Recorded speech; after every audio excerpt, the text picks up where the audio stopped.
Hey everyone, welcome back to my channel graphic glory. So आज हम Photoshop में सीखने वाले हैं 4 टूल, जो कि है crop tool, perspective crop tool, slice tool and slice select tool.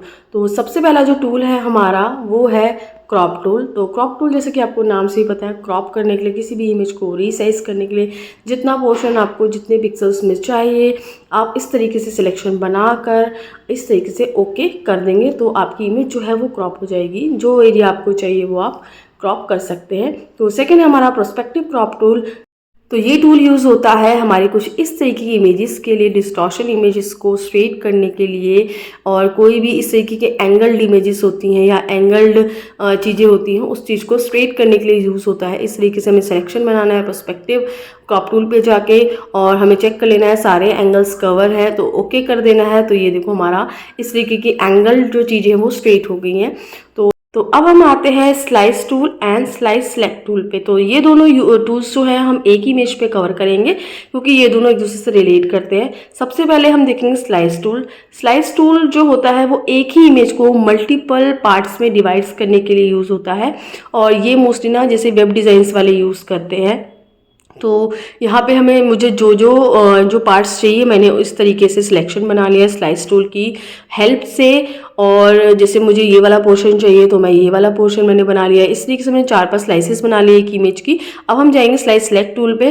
अब स्लाइस सेलेक्ट टूल क्या करता है ना, जैसे हमें यहाँ से इस स्लाइस को लेके मुझे ये वाली स्लाइस नहीं चाहिए, इस वाली स्लाइस को मुझे इस पोर्शन पे रखना है, तो मूव करने के लिए, स्लाइसेस को मूव करने के लिए, रिसाइज करने के लिए इस टूल का यूज़ होता है।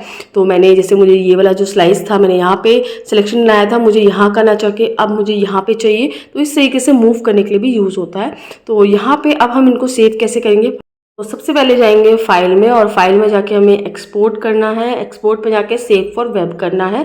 तो यहाँ पे आप जो ऊपर देख सकते हो जेपीजी भी रख सकते हो, पीएनजी भी रख सकते हो, जेआईएफ भी रख सकते हो। तो यहाँ पे मैंने जेपीजी किया है, डेस्कटॉप पे मैंने सेव कर दिया। आप कोई भी लोकेशन पे जो आपको जहाँ पे चाहिए आप कर सकते हो। तो ये देखो मैंने डेस्कटॉप पे किया था, इमेज का फोल्डर आया, और इस तरीके से एक इमेज मल्टीपल पार्ट्स में डिवाइड हो गई है, मल्टीपल इमेजेस में। तो ये आप देख सकते हो। तो इसलिए इन टूल्स का यूज़ होता है। तो आई होप आपको अच्छे से समझ में आया होगा, समझ में आएंगे आपको सारे टूल्स। तो अगर आपको मेरा वीडियो अच्छा लगे तो वीडियो कर देना लाइक और चैनल को कर देना सब्सक्राइब। अगर आपके कोई भी फ्रेंड्स हैं जो सीखना चाहते हैं ग्राफिक डिजाइनिंग या इंटरेस्टेड है तो उनके साथ शेयर कर देना।